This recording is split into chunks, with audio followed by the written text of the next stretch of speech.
کسی کو شک پڑ جاتا ہے حضرت امیر معاویہ پر، او خدا کے بندے، حضرت امیر معاویہ رضی اللہ تعالیٰ عنہ تو وہ شخصیت ہے، نبی پاک صلی اللہ علیہ وسلم نے امام حسن کو اپنے ساتھ منبر پہ بٹھا کے فرمایا یہ میرا پتر چودھری ہے، یہ سردار ہے، یہ سید ہے۔ حضور کس طرح؟ فرمایا جب مسلمانوں کی دو جماعتیں لڑیں گی تو یہ صلح کرائے گا۔ تو وہ حضرت امیر معاویہ کی جماعت جس کے ساتھ حضرت امام حسن صلح کرے، تجھے کیوں نہیں قبول؟ بلا وجہ الجھتے ہو، بلا کہتے جی وہ یزید کے ابا جی تھے، تو نوح علیہ السلام کا بیٹا بھی تو کافر تھا نا، تو کافر کا باپ ہونے کا معنی یہ ہے کہ آپ الزام لگا دیں گے؟ عجیب آپ بات کرتے ہیں۔ قیامت میں کوئی کسی کا بوجھ، قرآن نے فیصلہ کر دیا، کوئی کسی کا بوجھ، یزید اپنے معاملات کی جواب دے گا، اس کے گھر والے اس کی باتوں کا جواب، اور جو یہ کہتے ہیں نا کہ ان کے والد معاذ اللہ ٹھیک نہیں تھے، وہ یہ بھی لکھتے ہیں کہ یزید کا پتر بڑا ٹھیک تھا۔ یزید کے بیٹا ہے جس کا نام معاویہ بن یزید ہے، یزید کے بعد لوگوں نے تخت پہ بٹھایا، 40 دن اس نے حکومت کی، اور لوگوں سے کہنے لگا کہ نہ میں اس کرسی کے قابل ہوں، نہ میرا باپ قابل تھا۔ یزید کا پتر فرمایا نہ میں اس قابل ہوں، نہ میرا ابا قابل تھا، میں اس کرسی پہ کیسے بیٹھوں جس کے پایوں میں محبوب کی اولاد کا خون ہو؟ تلاش کر لو کوئی اپنا امیر، 40 دن کے اندر بندہ تلاش کر لو، میں اس قابل نہیں۔ تم یہ تو لکھتے ہو اس کے بیٹے کے بارے میں، یہ کیوں نہیں مانتے کہ حضرت امیر معاویہ کے ساتھ امام حسن نے صلح کی؟ آپ بات کو سمجھیں۔ اور کچھ اتنے بیوقوف ہیں، اتنے نادان ہیں، ان کو کوئی اور بات نہیں ملتی تو کہتے ہیں امام حسین کو آنا نہیں چاہیے تھا، حکومت بن گئی تھی، یزید بیٹھ گیا تھا، معاذ اللہ۔ پتہ ہے حضرت عبداللہ بن زبیر کیا فرماتے تھے؟ فرماتے تھے ہم تو یزید کے خلاف اس وقت نکلے کہ ہمیں یقین ہو، یہ اس بندے کی بات بتا رہا ہوں جسے گٹی میرے نبی پاک نے لواب دہن سے عطا فرمائی، لواب دہن سے گٹی دی رسول کریم۔ حضرت ابوبکر صدیق کے سے حضرت زبیر بن عوام جو حضور کی پھپھی کے بیٹے ہیں، ان کے بیٹے حضرت عبداللہ بن زبیر کہتے ہیں ہم تو یزید کے خلاف اس وقت نکلے کہ ہمیں ڈر تھا اگر اب بھی نہ نکلے تو آسمان سے پتھر برسیں گے، کہیں ہمیں سزا نہ ملی۔ اتنا بڑا مجرم اور تم کہتے ہو امام حسین کو نکلنا نہیں چاہیے۔ تو خرابی ہوتی ہے میرے عزیز، خرابی ہوتی۔ آپ کو پتہ ہے میں ان مسائل پر کم بات کرتا ہوں لیکن ضروری بڑا سمجھتا ہوں، میں سمجھتا ہوں یہ ضروری چیزیں۔ مہربانی فرمائیں کسی جگہ بھی کسی ایک کے بارے میں بھی اپنے عقیدے میں کبھی کوئی کمزوری پیدا، کبھی نہ کوئی کمزوری پیدا، اتنی سی بھی بات کسی کی سننا، کسی کی کرنا، ڈسکس، ہمارا منصب ہی نہیں۔ اور کچھ اور بیوقوف ہیں۔ میں یونیورسٹی میں تھا چند دن پہلے، تو لیکچر کے بعد ایک دوست مجھے کہنے لگے کہ مولوی ایک دوسرے کے پیچھے نماز نہیں پڑھتے۔ میں نے اس کو کچھ پیار کی دلیلیں بھی دی، محبت کی، اس کو کہتے ہیں الزامی جواب ہمارے اصول تفسیر میں۔ میں نے اسے کہا کہ ایک ڈاکٹر سے دوائی لے لیں، دوسرے کے پاس جائیں تو کہتے ہیں اسے تو پتہ ہی کوئی نہیں، تم غلط آدمی کے پاس چلے گئے۔ تو اس سے آپ کو ٹینشن نہیں ہوتی؟ یہ روز سیاستدان دھما چوکڑی مچا رہے ہوتے ہیں کہ فلانا چور ہے، فلانا چور ہے، تو اس سے نہیں ٹینشن، مولویوں کی ٹینشن ہے تمہیں۔ کہنے لگا جی نہیں، کیوں نہیں نماز پڑھتے؟ میں نے اسے کہا یار، اور وہ مجھے کہنے لگا جی آپ بڑی مثبت بات کرتے ہیں تو اس لیے میں نے آپ سے سوال کیا ہے۔ میں نے کہا یار بڑی سادی سی بات ہے، اگر تیری سمجھ میں آ گئی تو ٹھیک ہے، نہ بھی آئی تو منوانا تو میرے ذمہ ہے بھی نہیں، بتانا میرے ذمہ ہے۔ تو یہ بتا، میں نے کہا تیرے ابا جی کو، تیری اماں کو بندہ کافر کہہ گزرے، کوئی مولوی بہت بڑا شیخ الحدیث ہو، اصول تفسیر پہ، فقہ پہ، حدیث پہ دسترس رکھتا ہو، اور مستحضر علم ہو اس بندے کا، تیرے ابے اور اماں کو کافر کہے تو نماز پڑھتا ہے؟ کہنے لگا نہیں۔ تو میں نے کہا جو میرے نبی پاک کے ماں باپ کو مشرک مانے، اور میں نے کہا اگر تم نے دلیل چاہیے ہوگی تو بندے میں تمہیں دوں گا اور بائی نیم دوں گا، اور میں ان کی تحریریں تمہیں دوں گا جو مر گئے یہ لکھتے ہوئے کہ چونکہ وہ پہلے چلے گئے تھے انہوں نے کلمہ نہیں پڑھا لہذا معاذ اللہ صبح معاذ اللہ دوزخ میں جائیں گے۔ تیرا حوصلہ پڑھتا ہے تو پڑھ نماز، میرا تو نہیں پڑھتا، میں کیسے پڑھوں؟ اور اس قدر کمزور نظریے کا آدمی کہ اپنے قلم سے لکھتا ہے، اپنے قلم سے اپنی کتاب میں لکھتا ہے کہ جس مچھلی کے پیٹ میں حضرت یونس نے کچھ دن گزارے وہ مچھلی جنت میں جائے گی۔ یہ شرم نہیں آتی؟ جس مچھلی کے پیٹ میں یونس چند دن رہے وہ جنت میں جائے گی، اور جس ماں کے پیٹ میں مدینے والے رسول 9 مہینے رہے، یہ حیا نہیں آتی تجھے بات کرتے؟ پھر بھی سمجھ نہ آئے تو ہم سے آ کے عقیدہ سن، ہو درود تجھ پہ بھی آمنہ، ہو درود تجھ پہ بھی۔ تیرے لال پر بھی سلام ہو، تیری گود کتنی عظیم ہے، تیری گود کتنی. یار آپ مجھے دلیل دینا. میں آپ ہماری ساڑی تے باٹی کونی تے سانجی کدے نال ہونی ہے؟ ہمارا کدی تے ذاتی رٹا ہی کوئی نہیں. آپ بات کو سمجھے، لیکن تجھے کوئی اور چیز لکھنے کو ملی کوئی نہیں. تو نے قلم اٹھایا اور تو تکلیف دیتا ہے نبی پاک کو. تو وصیت والدین کو معاذ اللہ یہ لفظ کہہ کے گزر جاتا ہے. اور ان کے نام دیکھو، آمنہ نام کیا ہے؟ آمنہ. آمنہ نام کافروں جیسا ہے. اور والد کا نام کیا ہے؟ سبحان اللہ. عبداللہ کا معنی یہ کافروں جیسا نام ہے. مت ماری ہے. اور کتابیں لکھی جا رہی ہیں اور سیرت لکھی جا رہی ہے اور دلیلیں دی جا رہی ہیں، لوگوں کو خیال ہی نہیں آتا. عجیب فلسفہ ہے. 4 اقوال ہمارے بزرگوں نے لکھے ہیں نبی پاک کے والدین کے بارے. سب سے پہلے امام سیوطی فرماتے ہیں رسول کریم علیہ السلام نے فرمایا کہ پوری دنیا میں جب کفر رہتا ہے تب بھی 10 لوگ اللہ کی توحید پر ہمیشہ قائم رہتے ہیں. یہ نہیں ہو سکتا کہ ساری دنیا کفر سے بھر جائے. فرماتے ہیں میرے محبوب کے والدین بھی ان 10 لوگوں میں شامل ہیں. حضور کے والدین بھی ان. اور دوسرا قول آپ فرماتے ہیں نبی پاک کے والدین زمانہ فطرت پہ تھے. زمانہ فطرت وہ زمانہ ہوتا ہے جس کے اندر نبی نہیں ہوتا. تو لوگ جس دین کو بہتر سمجھتے ہیں اللہ کی توحید کے ساتھ اس پر عمل کرتے ہیں تو ان پر کوئی مواخذہ. اور تیسری بات یہ کہ نبی پاک کے والدین حضرت ابراہیم کی ملت پر تھے، حضرت ابراہیم کے دین پر تھے. اور حضرت ابراہیم کا وہ دین ہے جس کو قرآن کہتا ہے کہ وہی دین ابراہیمی دین محمدی ہے صلی اللہ علیہ وسلم. وہی دین محمدی ہے. اور چوتھی بات اس کو علامہ ذہبی نے لکھا، علامہ خفاجی نے لکھا، قاضی اعجاز نے لکھا، محدثین نے لکھا. حدیث کی راوی سیدہ عائشہ صدیقہ رضی اللہ تعالیٰ عنہ کہتی رات کو میں اٹھی تو میں نے نبی پاک صلی اللہ علیہ وسلم کو روتے ہوئے دیکھا. یا رسول اللہ کیا ہوا؟ فرمایا میں نے رب کریم کی بارگاہ میں عرض کی تھی یا اللہ میرے ماں باپ کو زندہ کر دے تاکہ وہ میرا کلمہ پڑھ لیں. ہیں تو وہ پہلے بھی دین فطرت پر انہیں کنتم خیر امت ان کا اعزاز بھی نصیب ہو جائے. تو ہمارے ہاں زیادہ تر لوگ بات اس لیے سیکھتے ہیں کہ میں کوئی کہیں سے مسئلہ سیکھوں گا پھر جا کے اپنی مسجد کے امام کو تنگ کروں گا، تو وہاں تو میں یہ سن کے آیا ہوں تو یہاں یہ کام کیوں نہیں ہوتا. میں کوئی بات سیکھوں گا تو پھر میں اس سے بحث کا دروازہ کھولوں گا. علم کا مطلب ہی اپنے آپ کو سنوارنا ہے. معلومات حاصل کرنے کا مطلب یہ کہ آپ کے عمل میں پختگی آئے، آپ کے کردار میں پختگی آئے. آپ نے جو سیکھا ہے آپ اس کے مطابق اپنے آپ کو ڈھالیں. مسلم شریف میں موجود ہے نبی پاک صلی اللہ علیہ وسلم نے دعا مانگی ہے اے اللہ میں اس علم سے تیری پناہ مانگتا ہوں جو علم تو ہو پر نفع والا نہ ہو.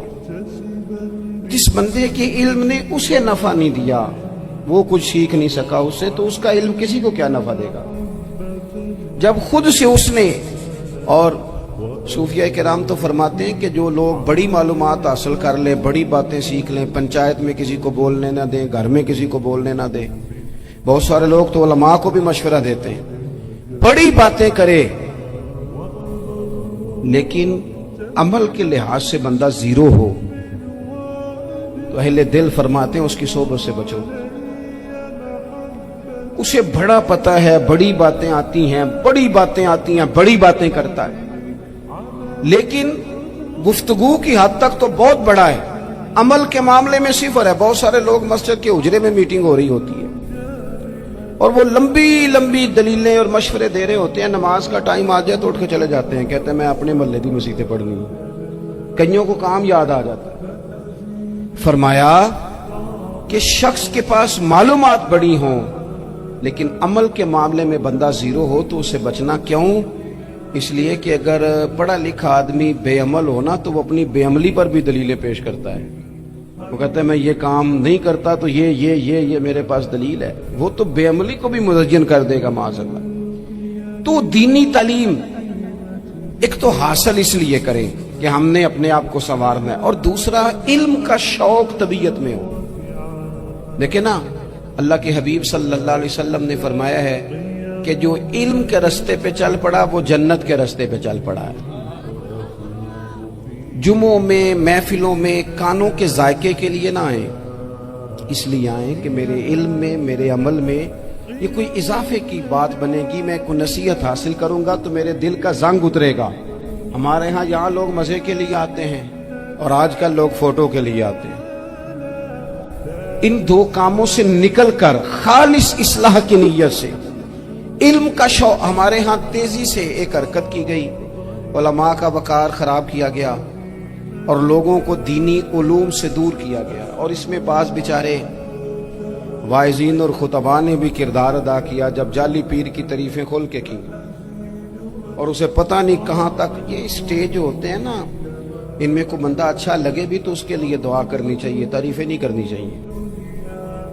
تعریفیں اس کا کوئی فائدہ نہیں ہے. اس بندے کو تو دعا کا فائدہ ہے. اگر آپ کو اچھا لگ رہا ہے تو اسے دعا دیں، اس سے زیادہ کچھ نہیں کریں.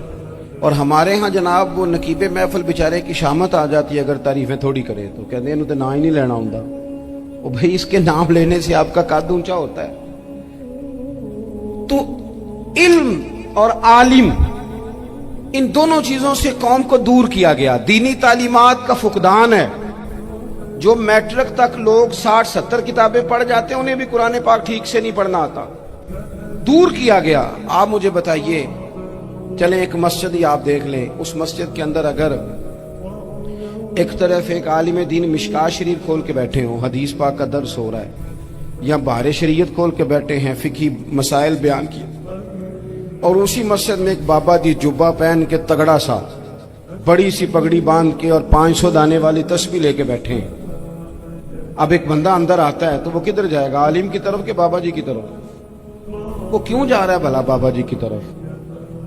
وہ اس لیے کہ ہم نے اسے یہ بتایا ہی نہیں کہ جس طرح سبحان اللہ سبحان اللہ سبحان اللہ پڑھنا عبادت ہے نا، اسی طرح دارابا پڑھنا بھی عبادت ہے. اسے ہم نے بتایا نہیں کہ جب تک علم کے رستے میں رہنا بھی عبادت ہے. جب تک اسے یہ سمجھ نہیں نہ آئے گی کہ جس طرح وظائف کی کتاب پڑھنا عبادت ہے اسی طرح مشکات شریف پڑھنا بھی عبادت ہے، حدیث بخاری کا درس لینا بھی عبادت ہے، مسلم شریف کی احادیث پر اپنے اساتذہ سے بیٹھ کر دروس پانا بھی عبادت. جب تک یہ پورا مزاج دیکھیں نا، نبی پاک صلی اللہ علیہ وسلم نے فرمایا رات کی ایک گھڑی بھر دین سیکھ لینا ساری رات نفل پڑھنے سے بہتر ہے. اب ہمیں سمجھنا چاہیے کہ کتاب پڑھ کے بھی بندہ رب رسول تک پہنچ سکتا ہے. کتاب و سنت رستہ آسان کرتے ہیں، لیکن ہمارے ہاں کیا مزاج دیا گیا ہے؟ بابا جی کے پاس چلو، ضرور جائیں بابا جی اگر نیک ہیں تو منع کوئی نہیں کر رہا، لیکن جو سوچ ہمیں حضور نے دی ہے ہم نے اسی سوچ کے مطابق اپنے معاملات کو ترتیب دینا ہے نا. اب ایک بات میں نے آپ سے پوچھی اور آپ نے کہا قوم ساری بابا جی کی طرف جائے گی. حدیث پاک کس طرح ہے؟ اللہ کے محبوب مسجد شریف میں تشریف لائے، دونوں جانب لوگوں کے حلقے بنے ہوئے ہیں، لوگ بیٹھے ہوئے ہیں. ایک حلقے میں لوگ اللہ کی یاد کر رہے ہیں، ذکر ہو رہا ہے. ایک حلقے میں بیٹھ کے ایک عالم کتاب و سنت کا درس دے رہے ہیں، ایک صحابی اور باقی سن رہے ہیں. خاص توجہ کریں نوجوان میری بات پر. رسول کریم صلی اللہ علیہ وسلم دونوں کے بیچ کھڑے ہو گئے اور کریم نے فرمایا دونوں محفلیں خیر کی ہیں، دونوں ہی حلقے خیر کے ہیں. اور پھر حضور فرمانے لگے مجھے چونکہ رب نے استاد بنا کے بھیجا ہے، میں چونکہ معلم بن کے آیا ہوں، یتلو علیکم آیاتنا ویزکیکم، میں چونکہ کتاب و سنت کی تعلیم کے لیے آیا ہوں. یہ لفظ کہتے کہتے حضور اس جماعت میں بیٹھ گئے جو دین پڑھ اور پڑھا رہی تھی. حضور وہاں بیٹھے جہاں بات دین کی ہو رہی، جہاں لوگوں کو اللہ رسول کی بات بتائی جا رہی. تو جمعے میں وقت پہ آئیں، اپنی دینی معلومات مضبوط کریں اور اپنے لیے مضبوط کریں. میں آپ کو بڑے درد سے یہ بات عرض کرتا ہوں، اگر دن میں 100 لوگ مسئلہ پوچھتے ہیں نا شریعت کا، تو ان میں 95 لوگ وہ ہوتے ہیں جو طلاق کا مسئلہ پوچھتے ہیں. والد صاحب نے، بیٹی کے والد صاحب نے 2 مہینے پہلے آرڈر دیا ہوتا ہے فرنیچر کا. بیٹے کی شادی ہو تو مہینہ پہلے شیروانی والے کو بھی کہنا پڑتا ہے، گاڑیاں بک کرانی پڑتی ہیں، میرج ہال بک، یہ سارے لوازمات ہم کرتے ہیں. سارا کچھ کیا، گاڑی سے گھر بسنا ہے، میرج ہال سے بسنا ہے، فرنیچر سے بسنا ہے. ہم نے سارا کچھ ان کو بتایا، لیکن کاش 2 گھنٹے بچی کسی معلمہ کے پاس جاتی، بچہ کسی استاد کے پاس جاتا، نکاح طلاق کے مسئلے بھی سیکھ لیں. میں دعوے سے کہتا ہوں اگر ہمیں پتہ چل جائے کہ 3 طلاقیں اکٹھی نہیں دینی چاہیے، کیونکہ دے دیں تو ہو جاتی ہیں، اگر ہمیں سمجھ آ جائے کہ نہیں دینی چاہیے، یہ مسئلہ بیان ہو، اور یہ والے مسئلے ہم محفلوں میں بھی نہیں بیان کر سکتے، اس لیے کہ لوگ کہیں گے مسئلہ تو وہ بیان کریں گے، اس پہ نعرے لگیں گے، آپ قوم کو یہ کیا بتا رہے ہیں، یہ تو چھوٹا عالم بتاتا ہے معاذ اللہ اس طرح کی باتیں، تو بڑی بڑی کوئی نقطے کی بات بتائیں۔ اور اس طرح ہمارے ہاں وہ 1 گھنٹہ پہلے نہیں کہتے تگڑے ہو جو میں جملہ دینے لگا، پتہ نہیں جملہ آ رہا ہے کہ ایٹم بم آ رہا ہے، تیار ہو جاؤ، جو میرا جملہ ضائع نہ کرنا، ادھر بھاگ کے چلا گیا ادھر بھاگ کے آ جاؤ، اللہ جانے وہ جس طرح کبھی لگتا ہے نا پٹاری سے، اللہ جانے کیا نکلے گا، میں جملہ دینے لگا ہوں، تو میں کہتا ہوں تو آرام سے بیٹھ کے بھی جملہ دے دے، تیرے جملے سے کیا نکلے گا، اور تو جملہ نہ دے ہمیں کوئی آیت دے، تو جملہ چھوڑ ہمیں کوئی حدیث پاک سنا، یعنی ہر نقیب، ہر خطیب، ہر نعت خواہ اٹھ کے کہتا ہے سارا قرآن ہی حضور کی تعریف ہے، اور بھئی اگر سارا قرآن حضور کی تعریف ہے تو چند آیتیں پڑھ دے پھر تو بھی، تو نے پڑھی تو ایک بھی نہیں اور تو کہتا جا رہا ہے سارا قرآن ہی حضور کی تعریف ہے، یہ والی تعریف بھی تو سنانا قوم کو، جو یہ بچے ان کے استاد انہیں سکھا رہے ہیں اور یہ سیکھ رہے ہیں، اس طرف بھی تو سفر کریں۔ تو میرے عزیز اگر لوگوں کو مسائل کا پتہ چلے تو سینکڑوں گھر بچ جائیں تباہ ہونے سے، بڑے بڑے گھر بچ جائیں، لیکن مسائل نہیں آتے۔ میرے پاس مسئلہ پوچھنے کے لیے کچھ لوگ آ گئے تو 4-5 سال کا بچہ بھی تھا جس کے والد نے غصے میں اپنی بیوی کو 3 طلاقیں دی تھی، چھوٹا سا بچہ، کپڑے بھی پھٹے پرانے، اور حالت بتا رہی تھی کہ غریبی ہے۔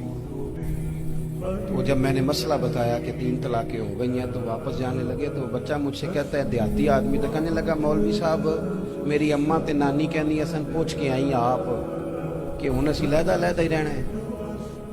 تو اس بچے کی نونہال کی وہ کیفیت دیکھی تو میں رو پڑا، میں نے کہا یار یہ بچہ بیچارہ ماں باپ کے ہوتے ہوئے یہ یتیموں جیسی زندگی گزارے گا کیونکہ باپ نے طلاق دے دی، کس طرح؟ مسائل نہیں بتائے لوگوں کو، تعلیم سے آگاہی نہیں کیا، اور اس میں بہت بڑا ظلم ہے ان لوگوں کا بھی جو جنازے پہ کھڑے ہو کے تو کہہ دیتے ہیں میری طرح کے لوگ، اچھے علماء کی بات نہیں کرتا، وہ کہہ دیتے ہیں دیکھو جن لوگوں کو جنازہ نہیں آتا، بھئی آپ نے کس دن عشاء کے بعد کلاس لگائی تھی جنازہ سکھانے کی، یہ تو آپ نے کہہ دیا لوگوں کو قرآن کی ٹھیک نہیں آتا، تو یہاں تو بیچاری بیبیاں جن کو صحیح پڑھنا نہیں آتا وہ مشن بنا لیتی ہیں کہ میں نے اتنے 100 کو قرآن پاک پڑھانا ہے، بیوہ ہو گئی ہوں، طلاق یافتہ ہو گئی ہوں، ساری زندگی قرآن پڑھاؤں گی۔ ہم کیوں یہ مشن نہیں بناتے، کیوں اس طرف سفر نہیں کرتے؟ ایک تو دینی معلومات میں، دینی علوم میں اپنے آپ کو لگائیں اور ذوق پیدا کریں کہ جو چیزیں مجھے نہیں آتی میں نے وہ سیکھنی ہے، جو معاملات مجھے نہیں آتے میں نے ان کی طرف سفر کرنا ہے۔ ایک تو اپنا یہ مزاج بنائیں، اور جب آپ دینی علوم سیکھتے ہیں تو پتہ ہے کون سا منظر قائم ہوتا ہے؟ منظر وہ بنتا ہے کہ حضرت ابو ہریرہ بھی دین سیکھا کرتے تھے، حضرت عبداللہ ابن عمر بھی اصحاب صفہ میں رہا کرتے تھے، حضرت انس بن مالک بھی رہا کرتے تھے، اور ایسا منظر بنتا ہے کہ حضرت سیدہ خدیجہ الکبریٰ رضی اللہ تعالیٰ عنہ فرماتی ہیں سیدہ فاطمہ حضور کی گود میں بیٹھی ہوتی تھی اور نبی پاک سے باتیں پوچھتی تھی اور حضور انہیں بتا رہے ہوتے تھے، سیدہ عائشہ حضور سے دین کی باتیں پوچھتی۔ چوتھا حصہ ہماری فقہ کے اصول حضرت فاطمہ کی، حضرت عائشہ صدیقہ کی مرویات پر مبنی ہے۔ اگر ہماری بچیاں چھوڑ دیں ڈائجسٹ پڑھنا، چھوڑ دیں ادھر ادھر کی مووی دیکھنا اور وہ کتاب و سنت پر آ جائیں تو بہت سارے مسائل ایسے ہیں جو الجھنے سے پہلے ہی سلجھے ہوئے ہوں۔ دینی تعلیم کا مزاج اور ذوق۔ اور دوسری آیت کریمہ میں نے تلاوت کی، اللہ کریم نے قرآن مجید میں فرمایا یا ایھا الذین آمنوا قوا انفسکم واہلیکم نارا، اے ایمان والو خود بھی دوزخ کی آگ سے بچو اور اپنے گھر والوں کو بھی بچاؤ۔ او والد، وہ ماں جو بچوں کو بھوک سے بچانے کے لیے محنت کرتی ہے، ان کو مایوسی سے بہت سارے ماں باپ ایسے ہوتے ہیں جن کے پاس کپڑے لینے کے پیسے نہیں ہوتے عید پہ۔ کیوں؟ عزیز بھائی، جس طرح ہم اپنے بچوں کو دیکھیں، بہت سارے ماں باپ کے پاس گنجائش نہیں ہوتی، لیکن اس نیت سے کہ بچوں کے دل ٹوٹ جائیں گے، عید پہ کیسے گزارا کریں گے، مشکل سے بھی کپڑے خرید کے دیتے۔ اس طرح ہم اپنے بچوں کو بھوک سے، پیاس سے، مایوسی سے بچاتے ہیں۔ اس طرح ہمارے رب نے ہمارے ذمے لگایا ہے کہ تم اپنے بچوں کو کوشش کرو دوزخ کی آگ سے بچانے کی۔ حضرت عمر فاروق رضی اللہ تعالیٰ عنہ نے عرض کیا تھا، یا رسول اللہ صلی اللہ تعالیٰ علیہ وسلم، اس آیہ کریمہ کا معنی کیا ہے؟ تو محبوب کریم علیہ السلام نے فرمایا، عمر، جن چیزوں کا اللہ تمہیں حکم دیتا ہے تم اپنے گھر والوں کو ان چیزوں کا حکم دو، جن چیزوں سے رب رسول تمہیں منع کرتے ہیں اپنے گھر والوں کو ان سے روکو، اپنے گھر کے اندر نفاذ دین کرنے کی کوشش کرو۔ میرے بھائی، بہت زیادہ آزمائش ہے ہمارے گھروں میں، بے چینیاں ہیں، اضطراب ہے، بچوں میں سختی ہے، بہن بھائی ایک دوسرے کے ساتھ لڑتے ہیں، مزاجوں میں تلخی آ گئی۔ کیوں بھلا؟ اس لیے کہ ماں باپ کو جو بہترین کردار اور جو حسین طریقہ گھر میں اپنانا چاہیے تھا، بچے تقریر باہر سے سنتے ہیں لیکن وہ فالو اپنے ماں باپ کو کرتے ہیں۔ اگر ماں باپ میں حوصلہ ہو، صبر ہو، اطمینان ہو، خودداری ہو، تھوڑے پر گزارا کرنے کا مزاج ہو، دیکھیں نا، آج ڈپریشن ہے، ٹینشن ہے، پینکس اٹیکس ہیں، بڑی ساری چیزیں آ گئی۔ کیوں بھلا؟ صبر نہیں، تحمل نہیں، بردباری نہیں۔ آزمائے۔ ایک دن ایک بچہ میرے پاس آ گیا مدرسے کا، اور آ کے وہ رونے لگا۔ میرے گھر والے کہنے لگے کھانا چھوڑ دیں، پہلے اس کی بات سن لے۔ میں نے کہا پتر کیا ہوا؟ کسی نے مارا ہے کسی استاد نے؟ کہنے لگے نہیں حضرت، گھر فون کیا تھا تو میری اماں اور ابا کی لڑائی ہو رہی ہے۔ بچہ کانپ رہا ہے، ٹانگیں کانپ رہی۔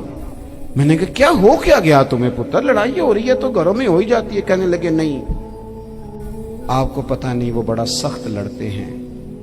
میرے والد جب میری والدہ کو مارنے کے لیے آگے بڑھتے ہیں تو ہم سارے چارپائیوں کے نیچے چھپ جاتے ہیں، ہمیں خوف آتا ہے، وہ منظر خطرناک ہوتا ہے۔ یہ کون تکلیف دے رہا ہے اپنے بچوں کو؟ یہاں بیٹھے ہمارے ہاں میلوں دور رہتے تھے اس کے گھر والے، تو وہ تکلیف میں تھا، تو گھر میں کیا کیفیت ہوگی؟ اگر حوصلہ ہو، صبر ہو، قناعت ہو، اللہ کے دیے ہوئے تھوڑے رزق پر ہمیں راضی رہنا آتا ہو، ہمارے گھروں میں سکون آئے، اطمینان آئے، ہم جو زندگی بڑی خوشی خوشی گزار سکتے ہیں، ہمارے مزاجوں کا لالچ، ہماری طبیعتوں کی بے راہ روی، ہماری جھوٹی انا کا بت ان ساری چیزوں کو ختم کر دیتا ہے۔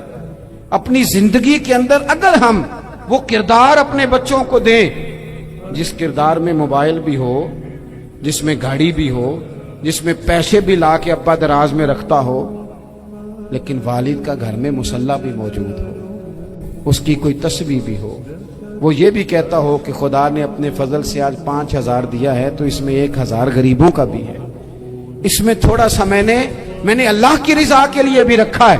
اگر کوئی مشکل آ جائے تو وہ باپ اور ماں کو صبر کرتا ہوا دیکھتے ہو، اگر ایک باپ کر بات کرے تو دوسرا برداشت کرتا ہو۔ خدا را اپنی اولادوں کو اس اذیت کا شکار نہ کرو۔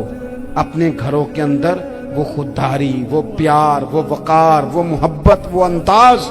آپ تھکے ہوئے ہیں، کوئی شک نہیں، آپ بہت سارے مسائل کا باہر شکار ہوں گے، کوئی شک نہیں، لیکن آپ باہر سے تھک کے آئے ہیں، اور اگر آپ باہر اپنی فیکٹری کے مالک ہیں اور دفتر کے بڑے ہیں تو گھر میں بھی تو آپ بڑے ہیں نا۔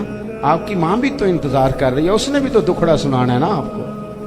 آپ یہ دیکھیے کہ آپ کے بچے بھی تو انتظار کر رہے ہیں، وہ چاہتے ہیں کہ ابا آ کے بیٹھیں تو ہم ان کے سینے پہ چڑھ کے تھوڑا کھیلیں۔ آپ کی اہلیہ منتظر ہیں۔ کچھ باتیں بیوی کسی اور سے نہیں کہہ سکتی، صرف اپنے شوہر سے کہتی ہے، لیکن وہ تو آتے ہی جلال میں آ گئے صاحب، وہ کہنے لگے تو بڑی نالائق ہے، میں تھکا ماندہ آیا ہوں اور تو نے مجھے کہانی سنا دی ہے۔ وہ اس خاتون سے شدت کے ساتھ پیش آنے لگے۔ میرے رسول پاک کی حیات نور کو دیکھو، حضرت ام ایمن حضور کی رضائی والدہ ہیں، ان کی بھی خدمت ہو رہی ہے۔ حضرت حلیمہ سعدی آ رہی ہیں تو خدمت ہو رہی ہے۔ حضرت عباس حضور کے چچا ہیں تو کریم فرماتے ہیں میرے چچا ہیں باپ کی جگہ پہ۔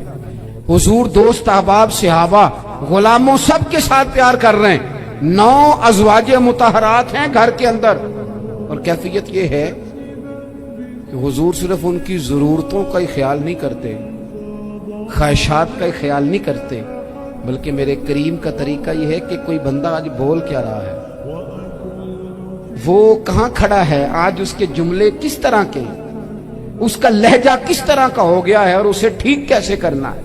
محبوب اس کا خیال فرماتے, توجہ کرتے. میں کہتا ہوں کہ ہم سب کو شوق آیا ہے آرام کرنے کا. میں صبح 11 بجے سے پہلے اپنے گھر سے نکل آیا تھا اور یہ وقت آ گیا ہے اور رات کو خدا جانے کس وقت گھر پہنچنا ہے. کئی دفعہ کیفیت یہ ہوتی ہے کہ گاڑی سے اترتے ہیں تو پھر دل کرتا ہے کہ کوئی اٹھا کے چلائے نہ کبھی. اس کے باوجود بہت سارے لوگ ناراض رہتے ہیں کہ ہم سے مل کے نہیں گئے, فوٹو نہیں کھنچوا کے گئے, فلانی جگہ چائے نہیں پی کے گئے. یہ تسلسل ہے. لیکن میں جتنا مرضی تھکا ماندہ گھر جاؤں گا نا, کبھی ایسا نہیں ہوا کہ میں گھر جاؤں تو بڑی ٹینشن میں جاؤں. میری گھر والی ایک دن مجھ سے کہنے لگی, آپ نے کبھی نہیں کہا کہ میں تھکا ہوا ہے. بندہ تھک بھی تو جاتا ہی ہے, کبھی کہاں کرے نا. میں نے اسے کہا پتہ کیوں نہیں کہتا, اس لیے نہیں کہتا کہ میں نہیں چاہتا کہ میرے بچے یہ کہیں کہ ہم نے دین نہیں پڑھنا, ہمارا باپ تو بڑی مشکل میں. حضرت عمر جب نعرہ لگاتے نا تو کیسے کس طرح کانپتے. سفیر آتے روم کے ملنے کے لیے تو کہتے جاؤ عمر نفل پڑھ رہے ہیں, ٹائم کوئی نہیں. ایک دن اندر میٹنگ ہو رہی تھی, حضرت عمر میٹنگ میں بیٹھے تھے. آپ کے بیٹے ملنے آئے عبداللہ ابن عمر. ابا جی اندر آ جاؤ. فرمایا دروازے پہ کھڑا ہو, میں ضروری بات کر رہا ہوں, اندر نہ آنا. جناب عبداللہ ابن عمر کہتے ہیں میں دروازے پہ کھڑا ہو گیا. تھوڑی دیر گزری تو امام حسین بھی آ گئے. ایک حدیث میں, ایک روایت میں امام حسن کا لفظ بھی ہے. امام حسین آئے, آ کے عبداللہ ابن عمر سے کہنے لگے عمر فاروق اندر ہے؟ تو کہا وہ اندر تو ہے. تو کہا آپ کیوں دروازے پہ کھڑے؟ کہنے لگے ابا جی نے کہا ہے یہاں انتظار کرو, میں کوئی ضروری بات کر رہا ہوں. لیکن شہزادے میرے لیے کہا ہے, میرے لیے, آپ جانا چاہیں تو چلے جائیں. امام حسین کہنے لگے امیر المومنین کوئی بات کر رہے ہوں گے, میں ظہر کے وقت مسجد میں مل لوں گا, ظہر کا ٹائم آئے گا نا تو میں مسجد میں مل لوں گا. یہ کہہ کے چلے گئے. حضرت عمر باہر آئے, حضرت عبداللہ ابن عمر سے کہا کہ کوئی آیا تو نہیں؟ عرض کی حضور حسین ابن علی آئے. حسین ابن علی. تو کہا اندر کیوں نہیں بھیجا؟ کہا میں نے کہا تھا بے شک چلے جائیں, لیکن وہ کہہ رہے تھے کہ میں ظہر کے وقت مسجد میں مل لوں گا. تو سیدنا عمر فاروق فرمانے لگے عبداللہ تجھے تیری مار ہوئے, حسین کو کیوں واپس بھیجا؟ پھر عمر دنیا داروں کے سامنے ڈٹنا, کھڑا ہونا عمر پہ ختم ہے. لیکن جو اندر کی بات ہے نا, روح کی, جو عقیدت کی بات ہے, جو وفا کا رشتہ ہے, اس کو کون سمجھے؟ یہ جو روح کی مجبوریاں ہیں, یہ جو وفا کی مجبوریاں ہیں, اسے لوگ کیا سمجھیں؟ انہیں کیا پتا کہ مرشد کے بیٹے کے پیر چومنے میں حسن کیا ہوتا ہے. انہیں کیا پتا کہ جب استاد کا بیٹا گھر میں آتا ہے تو دل کرتا ہے مکان بیچ کے اسے دے دیں, اس کے باپ کی نیکیاں بڑی ہیں. جناب عمر فاروق دوڑے گئے, امام حسین کے دروازے پہ دستک دی. امام حسین باہر رکھا, شہزادے یار ملنے آئے تھے, بغیر ملے کیوں آ گئے؟ عرض کی کہ آپ مصروف تھے, آپ کے اپنے بیٹے بھی دروازے پہ کھڑے تھے, تو میں واپس آ گیا. امام حسین کہتے عمر جذبات میں آ گئے, سر سے پگڑی گر گئی. کہنے لگے حسین میرے بیٹے کا اور حسین کا کیا مقابلہ؟ کیا اس کی ماں کا نام فاطمہ الزہرا ہے؟ کیا اس کی نانی کا نام خدیجۃ الکبریٰ ہے؟ کیا اس کے نانے کا نام محمد مصطفیٰ ہے؟ اور پھر سر سے پگڑی اتری تھی, اپنے بال زور سے پکڑ لیے. کہنے لگے حسین میں نا مکے میں اونٹ چرایا کرتا تھا اور ڈنڈوں سے مار کھاتا تھا اپنے باپ سے. یہ جو آج ساری دنیا میں عمر کے نعرے لگتے ہیں, یہ تیرے نانے کا صدقہ ہے. شہزادے میری وفا اور میری وفا میں جب تیرا دل کرے نا دوڑ کے آ جایا کر. عمر تو لوگ. ایک دن امام حسین نے آ کے نا جناب فاروق اعظم سے کہا, خطبہ دے رہے تھے بچوں کی تبھی شروع میں, پتہ نہیں کیا بات آئی امام حسین کے دل میں. کہنے لگے عمر نیچے اترو, یہ میرے نانا کا ممبر ہے. تو حضرت سیدنا عمر سنو, کبھی میرا بھی بچہ آ جائے تو میں کہتا ہوں اس کو پکڑو یار, بچوں کو تو نہیں نا جمعوں میں مطلب ذکر کیا جاتا, اترنا میرے نانے کا ممبر ہے. جناب عمر اتر کے نیچے کھڑے ہو گئے. تو کہا جا کے اپنے نانے کے ممبر پہ بیٹھ. تو حضرت عمر رو پڑے, کہنے لگے شہزادے میرے نانے کا ممبر ہی کوئی نہیں ہے ہی نہیں. یہ ممبر, یہ مصلی, یہ تیرے نانے کی شان ہے.